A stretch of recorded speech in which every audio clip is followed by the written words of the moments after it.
இறைவா, நான் இறந்தது எல்லாத்தையும் எனக்கு திரும்பத்தா. காட் ராக் பக்தன் ஷா. கடவுளுக்கு கண்ணே இல்லை, அவன் நல்லா இருக்கான், நம்ம நல்லா இருக்க மாட்டேங்குமே. அவங்க ஸ்டேட்டஸை பார்த்து நம்ம என்ன நினைக்கிறோம்?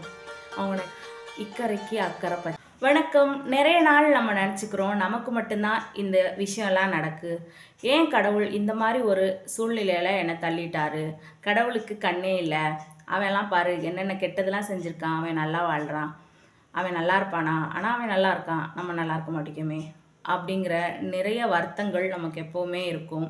தப்பு செய்கிறவங்களாம் வாழ்ந்துட்டு போகிறான், நான் ஒன்றுமே செய்யலை, ஆனால் கடவுள் என்னை தண்டிச்சார் பார்த்தியா அப்படின்னு சொல்லி நிறைய வருத்தங்கள் தான் நம்ம மனசில் கூடிக்கிட்டே போகும் இந்த இழப்புகளை நினச்சி. ஆனால் நம்ம இழப்புகள் கூட நமக்கு பேர் தான் அப்படின்னு சொல்லி நம்ம ஒரு நாளும் உணர்றதே இல்லை. எல்லாம் நன்மைக்கே எல்லாம் நன்மைக்கே அப்படின்னு சொல்லி கீதாச்சாரத்தில் ஒரு இது சொல்லுவாங்க இல்லையா? அதே மாதிரி எது நடந்தாலும் நம்ம நல்லது அப்படின்னு நினச்சிக்கணும் தான். ஆனால் எல்லா சுச்சுவேஷன்லேயும் அதை நம்மளால் ஏற்றுக்க முடியல, அப்படி தானே? தங்களோட சமூக வலைதள பக்கங்களை பார்த்து அவங்க ஸ்டேட்டஸை பார்த்து நம்ம என்ன நினைக்கிறோம்? அவங்க நிஜமாவே ரொம்ப சந்தோஷமாக இருக்காங்க, ஆனால் கடவுள் நம்மளை இப்படி ஆக்கிட்டான் அப்படின்னு சொல்லி வருத்தப்படுற காலங்கள் அதிகமாகவே இருக்குது. ஆனால் அது நிஜமாவே உண்மையான சந்தோஷங்களா அப்படின்னு சொல்லி நம்ம யாருக்குமே தெரியாது. இக்கரைக்கு அக்கறை பச்சை அப்படிங்கிற மாதிரி அதில் பார்க்குறது எல்லாமே உண்மையா அப்படின்னு சொல்லி அவங்க மனசாட்சியை தவிர வேறு யாருக்குமே தெரியாது. இந்த மாதிரி சோஷியல் மீடியா பேஜஸில் பார்க்கும்போது இவ்வளோ சந்தோஷமாக இருந்தாங்களே, இவங்களுக்கு என்னாச்சு திடீர்னு டைவர்ஸா அந்த மாதிரி நினைக்கிறோம். இப்படி தான் நல்லா இருந்தாங்களே, திடீர்னு ஏன் இவங்க இந்த முடிவு எடுத்துட்டாங்க அப்படின்னு சொல்லி நினைக்கிறோம். கண்டிப்பாக அப்போது இக்கரைக்கு அக்கறை பச்சை அப்படிங்கிறது உண்மை அப்படின்னு தோணுது. இதே மாதிரி தான் நிறைய இழப்புகள் கூட நமக்கு ஒரு பாடத்தை கற்றுக் கொடுத்து தான் போகும். ஒரு நாள் ஒரு பக்தன் கோயிலுக்கு போனானா கடவுள்கிட்ட போய் ஒரு வேண்டுதல் வைக்கிறதுக்காக. அது என்ன வேண்டுதல் அப்படின்னு சொன்னால், இறைவா, நான் இறந்தது எல்லாத்தையும் எனக்கு திரும்பத்தா அப்படிங்கிற ஒரு வேண்டுதல் வைக்கிறதுக்காக போனாராம். கடவுள்கிட்ட போய் இதே வேண்டிக்கிட்டாராம். கடவுளே, நான் இழந்தது எல்லாத்தையும் எனக்கு திரும்பத்தாங்க அப்படின்னு சொல்லி. கடவுள் என்ன பண்ணாராம்? சடனாக அந்த பக்தன் முன்னாடி வந்துட்டாராம். பக்தன் முன்னாடி வந்த கடவுள் கேட்டாராம், நீ இழந்ததுலாம் என்ன அப்படின்னு சொல்லி எனக்கு ஒரு லிஸ்ட்டாக படித்து சொல்லு அப்படின்னு சொன்னாராம். நான் நிறைய இழந்திருக்கேன், எதைன்னு சொல்ல உங்ககிட்ட அப்படின்னு சொல்லி பக்தன் கேட்டானா. அதுக்கு கடவுள் சொன்னாராம், பரவாயில்ல, நீ பொறுமையாக யோசித்து ஒரு லிஸ்ட்டாக எனக்கு படித்து சொல்லு அப்படின்னு சொல்லி சொன்னாராம்.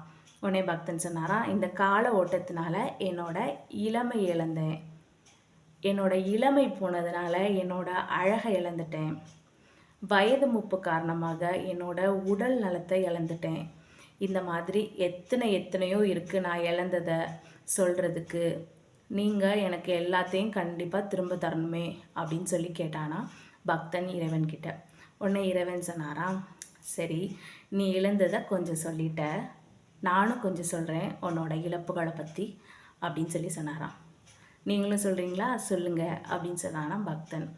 அதுக்கு கடவுள் சொன்னாராம், உனக்கு கல்வி அறிவு கிடைத்ததுனால நீ அறியாமையை இழந்துட்ட, உனக்கு நல்ல உறவுகள் கிடைத்ததுனால உன்னோட தனிமையை இழந்துட்ட, உன்கிட்ட நல்ல பண்புகள் இருக்கிறதுனால உனக்கு எதிரிகள் இல்லை, அதனால் நீ எதிரிகளை இழந்துட்ட, இதே மாதிரி ஒரு லிஸ்ட் இருக்குது, நானும் உனக்கு படித்து சொல்லவா அப்படின்னு சொன்னாராம்.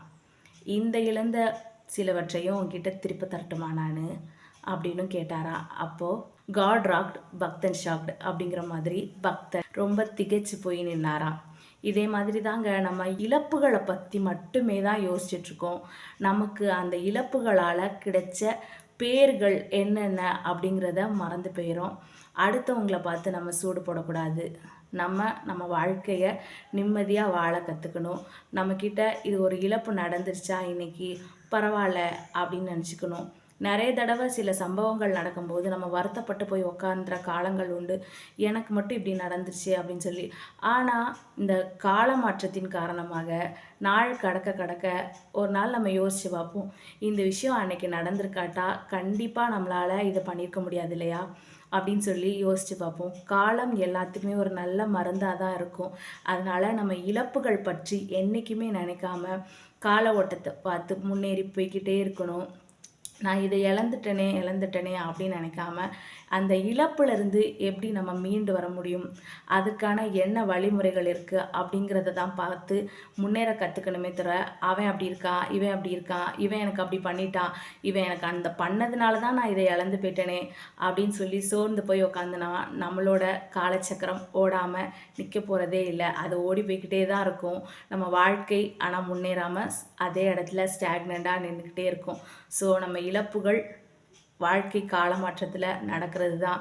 அது ஆட்களாக இருக்கட்டும், பொருட்களாக இருக்கட்டும், இல்லை ஏதாவதாக இருக்கட்டும், அதை இழந்து தான் ஆகணும். அந்த இழப்பை நம்ம மனசு தாங்கிக்கிட்டு அதுக்கேற்ற மாதிரி நம்ம சூழ்நிலைகளையும் நம்ம மாற்றி அமைச்சிக்கிட்டு கால ஒற்றுக்கு தகுந்தாப்புல நம்ம ஓடி தான் ஆகணும்.